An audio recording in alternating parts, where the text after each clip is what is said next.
The Kashmir files के निर्देशक विवेक अग्निहोत्री ने बतौर निर्देशक बुद्धा इन ट्रैफिक जैम से जो अलग लीक हिंदी सिनेमा में पकड़ी, वह दिन पर दिन गाढ़ी होती जा रही है।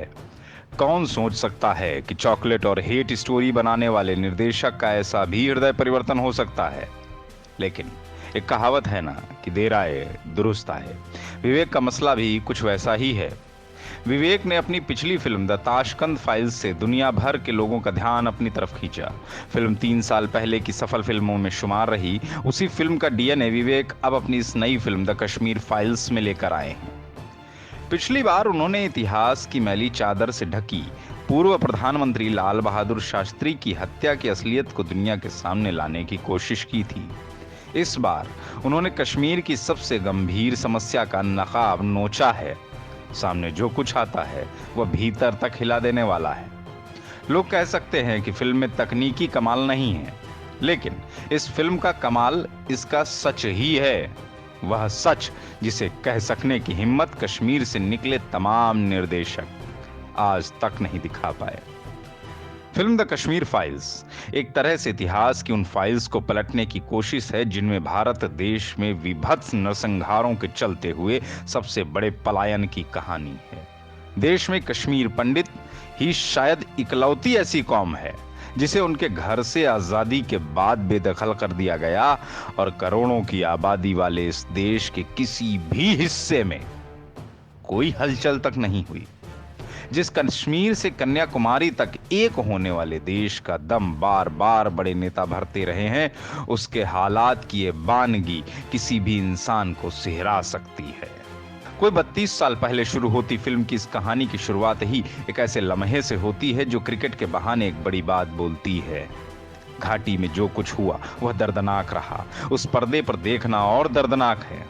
आतंक का ये एक ऐसा चेहरा है जिसे पूरी दुनिया को दिखाना बहुत जरूरी था। कहानी कहने में इसके एक डॉक्यूमेंट्री बन जाने का भी खतरा था, लेकिन सच्चाई लाने के लिए खतरों से किसी को तो खेलना ही होगा। सिनेमा के लिहाज से यह फिल्म शिंडलर्स लिस्ट तक पहुंचने की कोशिश करती फिल्म है। यहाँ का नरसंहार भले उस पैमाने सा ना हो, लेकिन इसका भयानक और विभत्स एहसास उससे कुछ कम भी नहीं है। फिल्म द कश्मीर फाइल्स पूरी तरह से विवेक अग्निहोत्री की फिल्म है। फिल्म की रिसर्च इतनी तगड़ी है कि एक बार फिल्म शुरू होती है तो दर्शक फिर इससे आखिर तक बाहर नहीं निकल पाते। वे एंड क्रेडिट्स के वक्त एकदम गुमसुम और खामोश से बस खड़े के खड़े रह जाते हैं और पता ही नहीं चलता कि पूरा हॉल खड़े होकर एक निर्देशक के कर्म को शाबाशी दे रहा है। शिकायत कुछ लोगों को यह हो सकती है कि फिल्म अपने विषय के हिसाब से कैनवास का विस्तार नहीं पा सकी और फिल्म को तकनीकी रूप से और बेहतर होना चाहिए था, लेकिन असलियत यह है कि जिन हालात और जिस बजट में यह फिल्म बनी दिखती है उसमें ऐसी कोई उम्मीद भी इस फिल्म से नहीं करनी चाहिए थी। मौजूदा दौर में सिनेमा की कड़वी सच्चाई यही है कि एक तेलुगु फिल्म का हिंदी संस्करण एक हिंदी फिल्म से ज्यादा स्क्रीन पर दिखाया जा रहा है। फिल्म द कश्मीर फाइल्स को लेकर कहीं किसी तरह का शोर शराबा नहीं, कहीं किसी तरह का हैशटैग रिलीज से पहले ट्रेंड करने में किसी बड़ी सेलिब्रिटी का सहयोग भी नहीं रहा। ये फिल्म अपना प्रचार अपने आप करती है। बतौर निर्देशक विवेक अग्निहोत्री ने इस फिल्म में जज्बात बोए हैं और एहसास काटे हैं।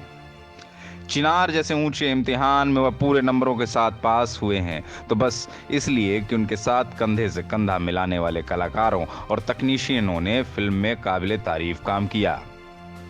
सच को सामने रखकर युवा पीढ़ी को कश्मीर में हिंदुओं के सबसे दर्दनाक अतीत को प्रस्तुत करना कोई मामूली बात नहीं है। फिल्म द कश्मीर फाइल्स कथानक के लिहाज से इस साल की एक दमदार फिल्म साबित होती है।